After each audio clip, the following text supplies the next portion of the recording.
Bon, bonjour messieurs, dames. J'ai été enseignant pendant 40 ans. Je ne crois pas que j'aurais pu prendre le masque dans les cours et supporter de voir des enfants avec un masque. Donc, les gens ont changé. Je pense qu'il y a 25 ans, on aurait dit non. C'est tout, il suffit de dire non et c'est fini. Hein. Donc, les gens ont changé énormément. Ils sont soumis, beaucoup plus soumis. Alors, une chose à vous dire, comme je suis naturopathe, c'est la nature que je défends. Or, la première barrière contre les virus, quels qu'ils soient, c'est déjà l'air, le soleil, la lumière. Vous êtes dehors, là, vous ne risquez absolument rien. Qu'est-ce que c'est que ces histoires de fous? Les barrières, mais les clowns qui sont au comité scientifique, ils devraient être à poil avec du goudron et des plumes sur les barrières. C'est tout.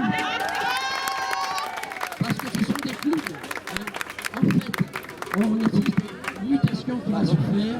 Vous avez chacun de votre ventre 500 grammes de virus qui lutte contre 500 grammes de bactéries. Je dis ça modérément. Donc, tout est là. La nature, c'est vous, c'est nous, et on ne doit pas être traité comme des volailles. Voilà le problème. Le problème, c'est que ce qu'on applique aux animaux, on ne peut pas les appliquer demain aux humains. Attention aux abattages de masse. Attention. Toutes les mesures qui ont été prises ont été c'était des mesures pour affaiblir le système immunitaire. Toutes ces mesures. Que ce soit le confinement qui crée des clusters automatiquement, car la transmission se fait par les mains et non pas par la respiration, à bien moindre degré. J'ai connu des épidémies, des grippes, là-dedans quand même. Et qu'est-ce qu'on faisait? On disait aux gens qui étaient malades, vous allez dans votre chambre, et puis on ne parle plus pendant 8 jours. C'est tout. Est-ce qu'on a besoin que l'État vienne nous dire ce qu'on doit faire avec les enfants, avec les grands-parents? Et c'est indigne, tout simplement.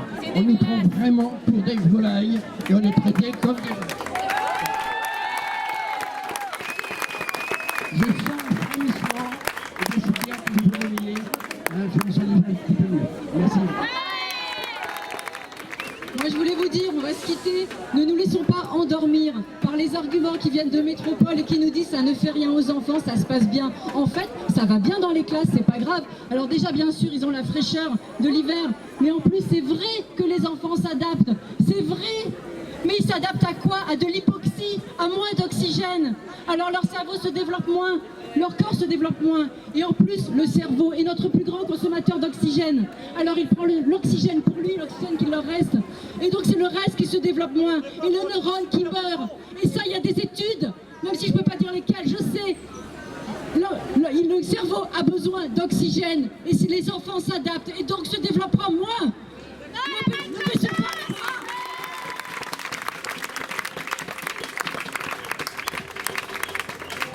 Bonjour à tous, donc je m'appelle Laura, je suis enseignante de maternelle, je suis aussi une maman de 2 enfants élémentaires. Et vous voulez que j'enlève le masque? On entend mieux, oui. Donc je suis comme madame en fait dans la même position, c'est-à-dire que pour moi je porte mon combat pour mes enfants, mais je garde le masque, c'est mon choix. Donc je suis aussi une maman de 2 garçons en élémentaire et 1 au collège. Il y a beaucoup d'émotions aujourd'hui, donc déjà merci à tout le monde parce qu'on partage tous cette émotion. Depuis l'annonce du masque, j'avais une boule au ventre, j'étais dégoûtée parce que j'avais l'impression qu'on n'avait aucun moyen de réagir, comme c'est souvent le cas. Donc maintenant je vais essayer de retomber mon émotion et surtout pour dire qu'il y a un recours légal actuellement dont on a parlé tout à l'heure. Si vous n'avez pas entendu parler, c'est Maître Vardin qui le porte. Donc on peut donner simplement nos coordonnées, notre identité à Maître Vardin en leur donnant l'autorisation de faire les procédures en notre nom.